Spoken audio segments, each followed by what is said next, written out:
আজ আমি বানাবো সয়াবিনের কোপ্তা কারি। এখানে 200 গ্রাম সয়াবিন আছে নিয়েছি। আর ওর সঙ্গে আমি প্রথমে সয়াবিনটাকে আমি ভিজিয়ে নেবো গরম জলে, জলটা বসিয়ে দিয়েছি। আর এর সঙ্গে আমি কী কী নেবো সেটা ইনগ্রিডিয়েন্টস দেখাচ্ছি। কাজু, কিশমিশ, কাঁচা লঙ্কা, তো আদা কুচানো আমি কুচিয়ে দেখাচ্ছি। আর সয়াবিনের পকোড়া যেটা বানাবো তার জন্য নিয়েছি একটু বেসন, কুচানো পেঁয়াজ। ইনগ্রিডিয়েন্টস নিয়েছি আমি সরষের তেল, ফোড়নের জন্য তেজপাতা, গোটা শুকনো লঙ্কা আর একটু গোটা গরম মশলা, তার মধ্যে আছে দারচিনি আর ছোটো এলাচ। এবারে মশলা যেটা নিয়েছি আদা বাটা, রসুন বাটা, জিরা, ধনিয়া, কাঁচা শুকনো লঙ্কা একসঙ্গে বাটা আছে এখানে, আর পেঁয়াজ বাটা, হলুদ, ফোড়নের জন্য নিয়েছি গোটা জিরে। আর যেটা সোয়াবিনের আমি বানাবো পকোড়া, তার জন্য একটু গোটা জিরে আর গোটা ধনিয়াও রেখেছি, আর একটু মালাই দুধ। আমার জলটা ফুটে গেছে, এরপরে আমি সয়াবিনগুলো ভিজিয়ে নেব। একটু নরম করে সেদ্ধ করবো, কেননা ওটা তো আমাকে ম্যাশ করতে হবে। তাই সয়াবিনটা গরম জলে ভিজতে থাক, ততক্ষণে আমি একটু আদাটা গ্রেট করে নেব।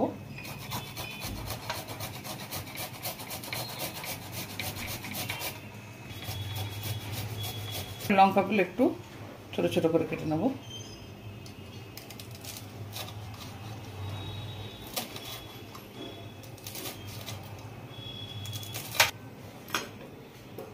কাজু কিশমিশগুলো ছোট ছোট করে কুচিয়ে নেবো আমি।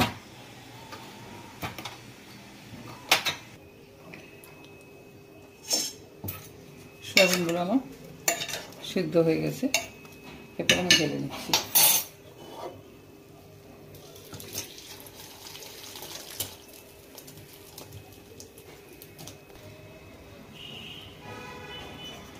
একটু ঠান্ডা হবে, এটা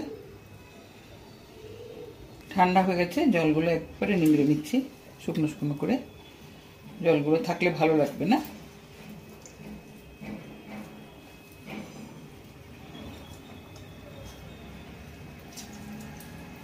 এবার আমি মিক্সিতে কিছুটা কিছুটা করে দিয়ে একটু ম্যাশ করে নেব।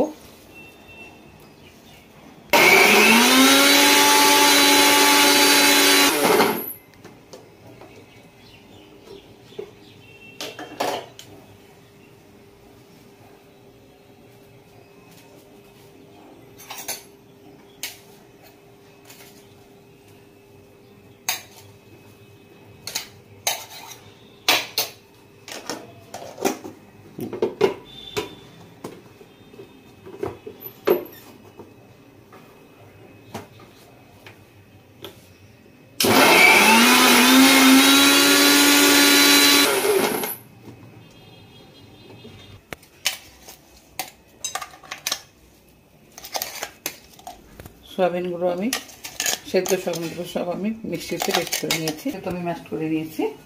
এরপরে আমি এক এক করে সব মেশাবো। তুলে দিচ্ছি কাঁচা লঙ্কা, আদা গ্রেট করা, কাজু কুচানো, কিশমিশ কুচানো, এরপরে দিচ্ছি ধনিয়া গুঁড়ো, আপনারা চাইলে চাট মশলা ইউজ করতে পারেন, জিরে গুঁড়ো, লঙ্কার গুঁড়ো,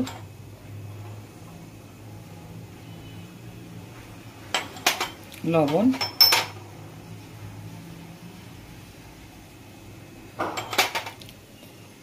হলুদ,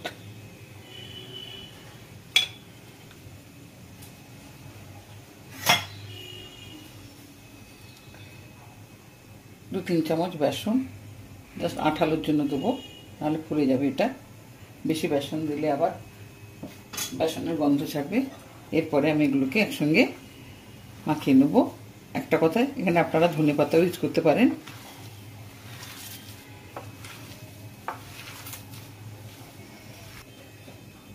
একটু গরম মশলা দিচ্ছি।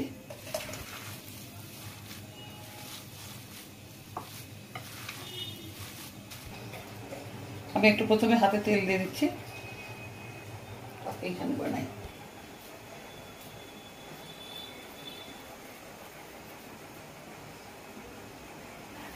এটা আপনারা এরকম গোল গোলও বানাতে পারেন বা লম্বা সাইজেরও বানাতে পারেন বা চৌকো বানাতে পারেন। লম্বা সাইজে হলে এরকম হবে, আমি দেখাচ্ছি।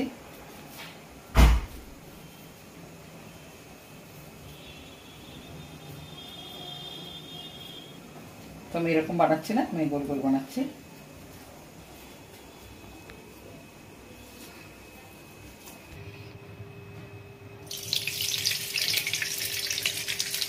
ভাজার জন্য আমি সাদা তেল দিলাম। এরপরে আমি আগে করে ভেজে নেব।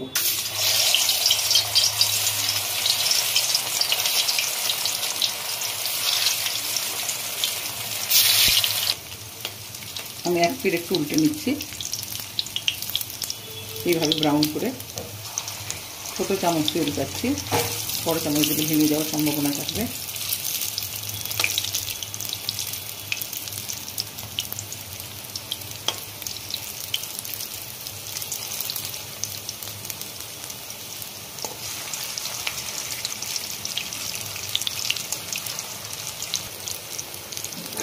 বলগুলো আমার ভাজা হয়ে গেছে, এবার আমি নামিয়ে নিচ্ছি। দ্বিতীয়বার বলগুলো দিচ্ছি।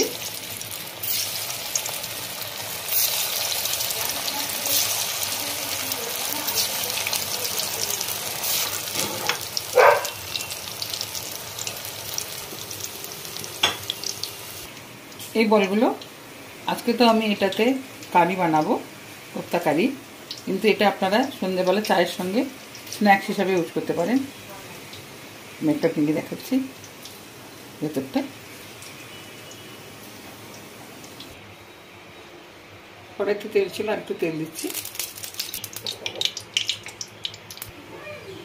শুকনো লঙ্কা, তেজপাতা, দারচিনি, এলাচ দিয়ে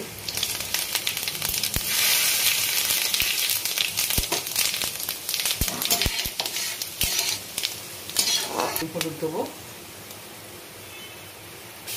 টমেটো দেবো।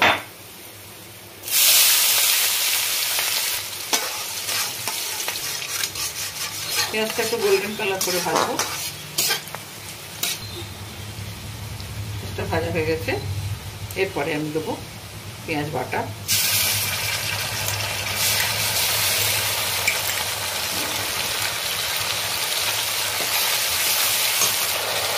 রসুন বাটা,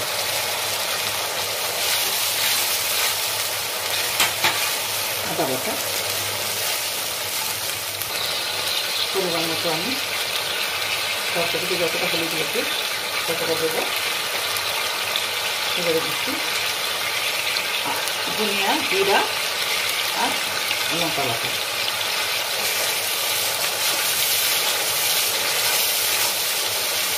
এরপরে টমেটো পিউরিটা দিচ্ছি।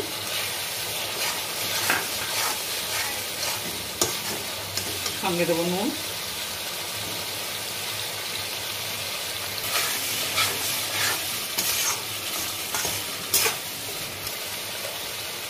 গরম মশলা দিচ্ছি, মালাই দুধ আমি দিয়ে দেবো। এতে একটু নিতে পারেন, যেহেতু আমি মালাই দুধটা দিচ্ছি তার জন্য আর চিনি দেবো না।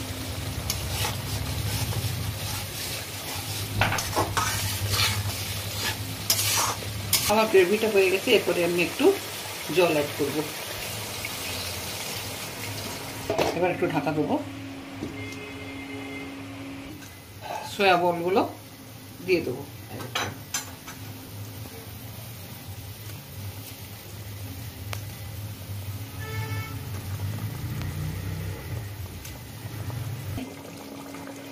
কাসুরি মেথি ছড়িয়ে দিচ্ছি, একটু ঘি দিয়ে দিচ্ছি উপর থেকে। সোয়াবিনের কোপ্তা কারি আমার হয়ে গেছে, এবার আমি ঢেলে নেব। আজকে আমার রেসিপি ছিল সোয়াবিনের কোপ্তা কারি। তো আমি তো পুরোটা আপনাদের সামনে তুলে ধরলাম কিভাবে বানালাম। আশা করি আপনাদের ভালো লেগেছে। এটা রুটি, পরোটা, ভাতের সঙ্গে খাওয়া যায়। তো আমি একটা খেয়ে দেখাচ্ছি। এই যে, আমি মালাই দুধটা দিচ্ছি, তার জন্য আর চিনি দেবো না। সঙ্গে দেবো নুন, গরম মশলা দিচ্ছি, পেঁয়াজ বাটা, রসুন বাটা, ধনিয়া, জিরা, লঙ্কা, টমেটো, পেঁয়াজ, লঙ্কা, রসুন, টমেটো, পেঁয়াজ, লঙ্কা, টমেটো, এরপরে আমি দেবো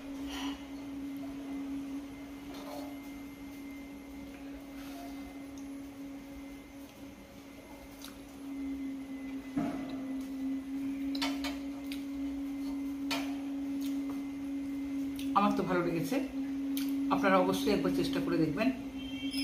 একেবারে এক্সক্লুসিভ রেসিপি এটা। আর নিরামিষের তো কথাই নেই, আপনারা পেঁয়াজ ছাড়া পুরো নিরামিষও করতে পারেন। যদি কোনো নিত্য নতুন রেসিপি জানতে চান তাহলে অবশ্যই আমাকে কমেন্ট করে জানাবেন। আজকের মতো মিথিলেশ থেকে সুতপা আপনাদের থেকে বিদায় নিচ্ছি। নমস্কার।